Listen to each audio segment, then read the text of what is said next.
চলেছে বলিয়ান wonder world, যেটা প্রাইম। মানুষ দেখেন বিশাল, কিছুক্ষণের মধ্যেই উদ্বোধনটা হয়ে যাবে। আমরা সব উপস্থিত আছি আমাদের আরসিএম কোয়ালিটি নিয়ে।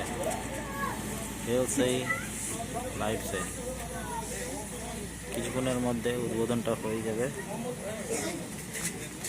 এই আপনাদেরকে দেখাচ্ছি, রেডি আছে।